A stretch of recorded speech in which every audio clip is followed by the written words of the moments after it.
Hi friends, நம்ம இன்றைக்கி பார்க்க போகிறது north Indian dish malai kofta gravy. Restaurant டேஸ்ட்டில் ஈஸியாக சிம்பிளாக நம்ம வீட்டில் எப்படி பண்ணலான்னு பார்க்கலாமா? அதுக்கு தேவையான பொருட்கள்: ஒரு பவுலில் மெலன் சீட்ஸு, முந்திரி பருப்பை தண்ணி ஊற்றி 1/4 மணி நேரம் ஊற வைக்கணும். அதே போல் கசகசாவையும் தண்ணி ஊற்றி 1/4 மணி நேரம் ஊற வச்சு எடுத்துக்கணும். அளவுகளெல்லாம் நான் ஸ்க்ரீனில் கொடுத்துருக்குறேன், இதை ஸ்கிப் பண்ணாமல் ஊற வச்சுக்கோங்க.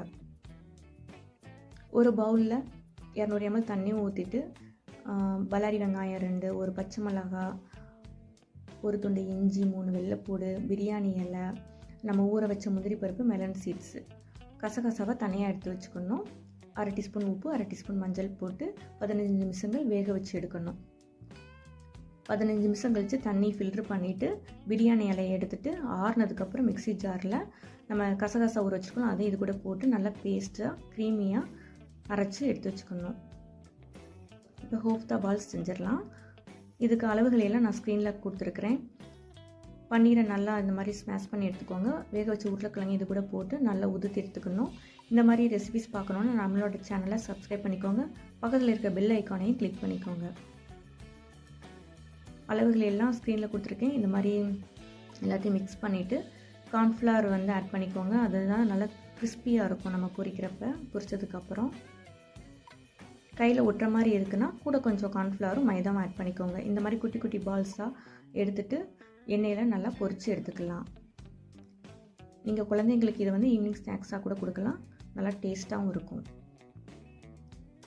இப்போது கடாயில் refined oil 2 table spoon butter add பண்ணி நல்லா மெல்ட் ஆனதுக்கப்புறம் நம்மளோட ஹோல் ஸ்பைசஸ் எல்லாத்தையும் ஆட் பண்ணிக்கலாம். இந்த கிரேவி தேங்காய் பால் சாதம், ஃப்ரைட் ரைஸு, பட்டர் நானு, கார்லிக் நானு இதுக்கெல்லாம் அல்டிமேட்டாக இருக்கும்.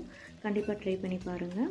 ஒரு பச்சை மிளகாய் இதில் ஆட் பண்ணிவிட்டு ஒரு பெரிய சைஸ் தக்காளியை பேஸ்ட்டாக அரைச்சி இது கூட ஊற்றிட்டு 1 டேபிள் ஸ்பூன் இஞ்சி பூண்டு பேஸ்ட்டையும் போட்டு பச்சை வாசனைகள் போகிற வரைக்கும் கொதிக்க விடணும். கொதித்ததுக்கப்புறம் நம்ம அரைச்ச க்ரீமி பேஸ்ட்டுகளையும் அதையும் இது கூட ஆட் பண்ணி கொஞ்சம் கொதிக்க விடணும். கொதித்ததுக்கப்புறம் நம்மளோட ஸ்பைசஸ் இருக்குல்ல, நம்ம ஹோம்மேடாக அரைச்ச கடாய் பன்னீர் மசாலா, அதோட லிங்க் டிஸ்கிரிப்ஷனில் இருக்குது.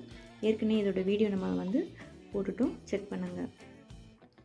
தண்ணி ஊற்றி நல்லா கொதிக்க விடணும்.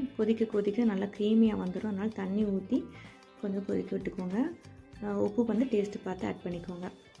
இது நல்லா கொதித்ததுக்கப்புறம் 1 by 1 நம்மளோட கோஃப்தா பால்ஸ் ஆட் பண்ணிவிட்டு கடைசி இறக்க போகிற ஸ்டேஜில் kasuri methi, 1 table spoon Milky Mist fresh cream add பண்ணியிருக்கேன். இது நல்லா கொதிச்சதுக்கப்புறம் நம்மளோட மலாய் கோஃப்தா கிரேவி ரெடி ஆகிடுச்சு. இந்த ரெசிபி உங்களுக்கு பிடிச்சிருந்துச்சுன்னா லைக் பண்ணுங்கள்.